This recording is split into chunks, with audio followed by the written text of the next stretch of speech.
Hello students, hope you all are in good health, staying safe at home. In this present crisis, we need to stay at home so that we can avoid this problematic situation.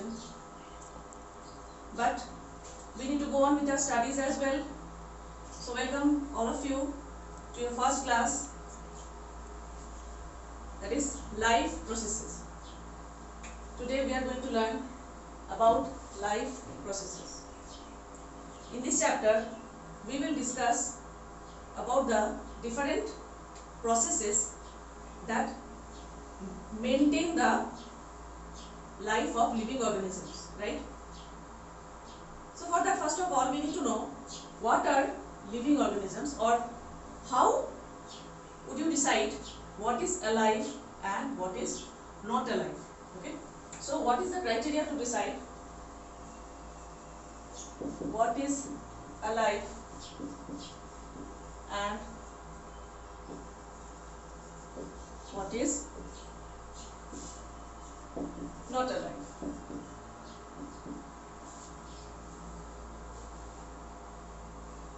When we think about different animals, like say when a dog is barking, or a cow or buffalo is chewing food, human talking to each other, moving from one place to other places, then we know that yes, these are living things. But what if when they are sleeping? When they are sleeping, say human or other animals, when they are sleeping, in that case also we know that they are living. How? By looking at their breathing movements. Then what about the plants? Some will say they are green in color, they have green pigments, because you have read in previous classes, in your junior classes, that they have green pigments, so they prepare their food, they can prepare their food, so they are alive, living things. Because plants do not show prominent movement mostly. Therefore, we tend to focus on some growth related movements or non-growth related movements. Like in case of plants and animals, we see that like plants, they are growing from small height to long. That is growth related movement. In case of human, there are sharp changes at the different stages from a newborn baby to the adult. Therefore, these are growth related movements. But plants show many other non-growth related movements as well. Like for example, growth of the pollen tube in response to the or towards the ovary. In junior classes, you have read already how reproduction takes place in case of flowering plants. So there are some growth related movements and some non-growth related movement. But just now I said about this growth of pollen tube. Is it visible? Answer is no. This is not visible to us. Therefore, always the visible movement should not be an enough criteria, right? So, visible movements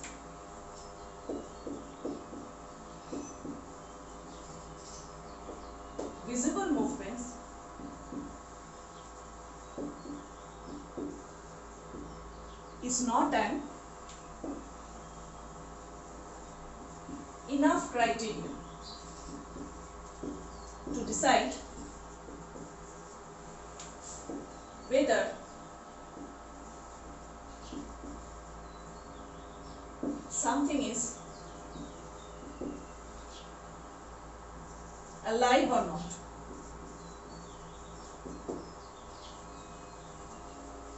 Okay. So, in this chapter, we are going to read about the life processes. So, what are the life processes? What are they? Next topic. What do we mean by life processes? Life life processes,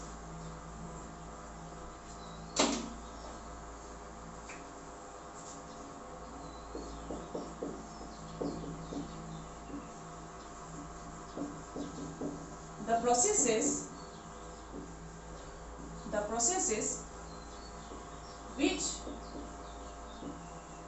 together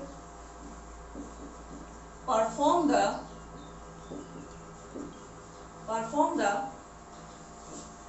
maintenance functions of living organisms are called life processes. So we can define like this. We can define life processes like the processes which together perform the maintenance functions of living organisms. Maintenance of the body of a living is very important. For maintenance, if I ask you, you can easily answer that what are the basic processes that help in maintenance of the life. First of all, you will say intake of food or food, right, which is related to digestion of food. Okay, because you have already read in the previous classes this. So the food is the first thing which we need for maintaining our life. What is the next thing for maintaining our life or being alive? You will say oxygen, right? Yes, correct. Oxygen gas or intake of oxygen gas is the second basic function. So what we are talking about? What are the processes we are talking about basically? Number one, we are talking about nutrition. Yes, you are right. Number one, we are talking about nutrition. Now we will write the names of basic life processes. Basic life processes. Number one, nutrition. Number two, respiration. Number three, excretion, that is removal of waste material from the body. Number four, transport. Number five, growth. Then movement, different types of movement, and finally control and coordination in the body. Control and coordination in the body. And the most important one is the reproduction. So these are the basic processes which starts from nutrition, respiration, excretion, transport, growth, movement, control, coordination, that is response to stimuli, and reproduction. In the next module, we will start from nutrition and the different processes under nutrition.